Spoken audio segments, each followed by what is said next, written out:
Welcome back to another session of Catechism Corner here at King of Kings. Today we've been continuing to work our way through the Ten Commandments, and we find ourselves on the eighth commandment here today. And as always, if you have any questions or comments, we'd love to hear them in the comments of the various platforms there where we post these little videos. So today we're going to jump into the eighth commandment. The eighth commandment is, "You shall not give false testimony against your neighbor." What does this mean? We should fear and love God so that we do not tell lies about our neighbor, betray him, slander him, or hurt his reputation, but defend him, speak well of him, and explain everything in the kindest way.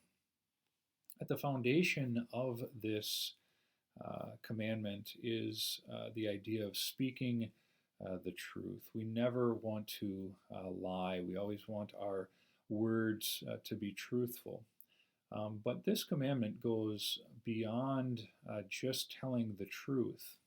We also want to tell the truth in a way that is going to help our neighbor, to build them up, to protect our neighbor. And so we want to look a little bit at that here today and look at some different nuances and kind of different directions that you can kind of take this commandment in a way that is seeking to love our neighbor. We want to be people who protect our neighbor's reputation. We don't always think about reputation as being an overly important thing, but it is really something that is of great value. We want to be people who have good reputations, and that comes from not only what we do, but also what people say about us. And so somebody can be doing great things, can be doing wonderful things, can be kind, loving, but then somebody can speak about them in a way that undermines all of that. What's so interesting about words, oftentimes lies and things of that nature, it takes so much longer to rebuild a reputation than it does to destroy a reputation. It takes seconds or minutes to destroy somebody's reputation that they have built over years and years of conducting their lives. And I think that has something to do with our human sinful nature, that we are much more willing to believe negative things about people than we are to believe good things about them. And so this is an important thing, how we speak about other people. So when we're talking in this way, we're talking about things that we're trying to avoid. We want to avoid actively destroying people's reputation. And this is going to center around things, maybe making fun of somebody or mocking somebody. That can be a way in which we are destroying somebody's reputation. But the things that regularly, I think, take place, that is one of them. But a big one that I think many people struggle with is this idea of gossip. And the thing about gossip is it's not always a lie. It's not always untruthful. But gossip is simply speaking about somebody in a way to bring them down or to destroy them or to somehow make yourself look better. Gossip is something that plagues many people in our world today. And so when we're talking about gossip, it's not simply that we want to avoid making up things about people or lying about people, but we also want to make sure that we're not taking things that might be true and making them known. I don't know about you, but I really don't want to be known for the mistakes or the sins that I have committed. And sometimes we are privy to knowing about other people's sins or mistakes that they have made. And I tend to look at this through the lens of the pastoral office in my own situation.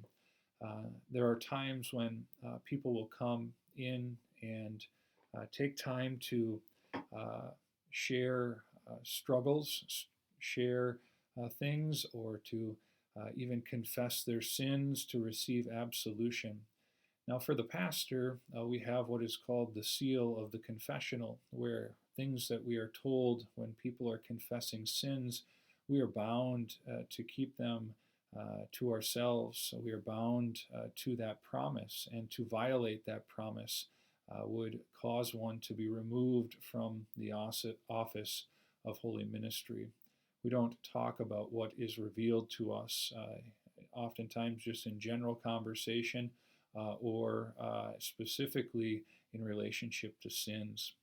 And the pastoral office is not held by everyone, but what I've noticed in my own view of and seeing how the pastoral office works in day-to-day life is many of the things that the pastor is called to be in being a pastor, as well as just in their day-to-day life, is what all Christians are called to. There's just an immense more amount of responsibility and a much higher consequence when the pastor fails at these things. This falls in line with all sorts of things.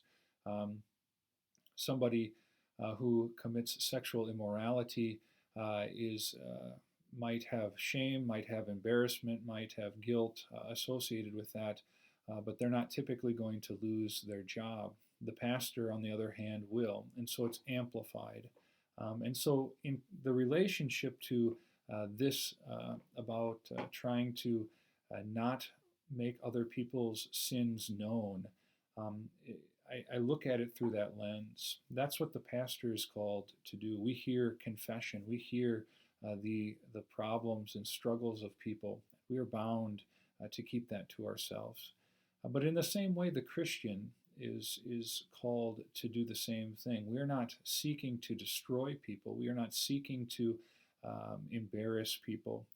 We are not seeking to betray confidence in any way, shape, or form. And so when we talk about these things, about not giving false testimony, about seeking to protect our neighbor's reputation, that really falls upon all of us simply because we are baptized children of God. We do not want to say things that hurt other people in any way, shape, or form. But rather, on the flip side, remember all these commandments, they have the negative, what we are not to do, but then the positive. We want to seek to build people up. We want to defend others. When somebody maybe is falling into the sin of gossip, we are those people who say, this isn't appropriate. We need not talk about this. This isn't benefiting anyone. This isn't helping our neighbor in any way, shape, or form. And so we defend them. We want to speak well of people. And part of that is we want to emphasize people's good things that they have done. We want to celebrate what people have done that is positive. We want to make that known to the world. And as we do that, we're seeking to, again, build up the reputation of our neighbor. And when we do see something or observe something, the term putting the best construction on all things is really associated with this eighth commandment. We want to interpret things through the kindest lens possible. And this is very important when we only have maybe a snapshot or a piece of the puzzle. So oftentimes we have a tendency, our sinful human nature has a tendency to jump to conclusions, to jump to this idea that we think we know more than we might oftentimes actually know. And if all of a sudden you get a little snapshot of something and you start talking about these negative things that you think you know, you can oftentimes find yourself in a position where you are saying false things. You are in fact lying, and not speaking the truth. And we want to be people who speak the truth. We want to never have lies come out of our mouth. This is an important thing for the Christian person, because our word means something. And we want to always remember that. So does that mean then that we never say the hard thing? We just ignore things, or we just ignore evil? That's not what this commandment is inviting us to do either. We must always be people of truth. We must always we are never called to speak lies. Yeah, I don't ever lie about somebody to try to defend them. But I also don't seek to speak things that are going to bring them harm just for the sake of speaking them. But there are times when the hard truths need to be spoken. Maybe somebody close to us, or somebody we have a relationship with, is dealing with a sin that we can observe, we can see.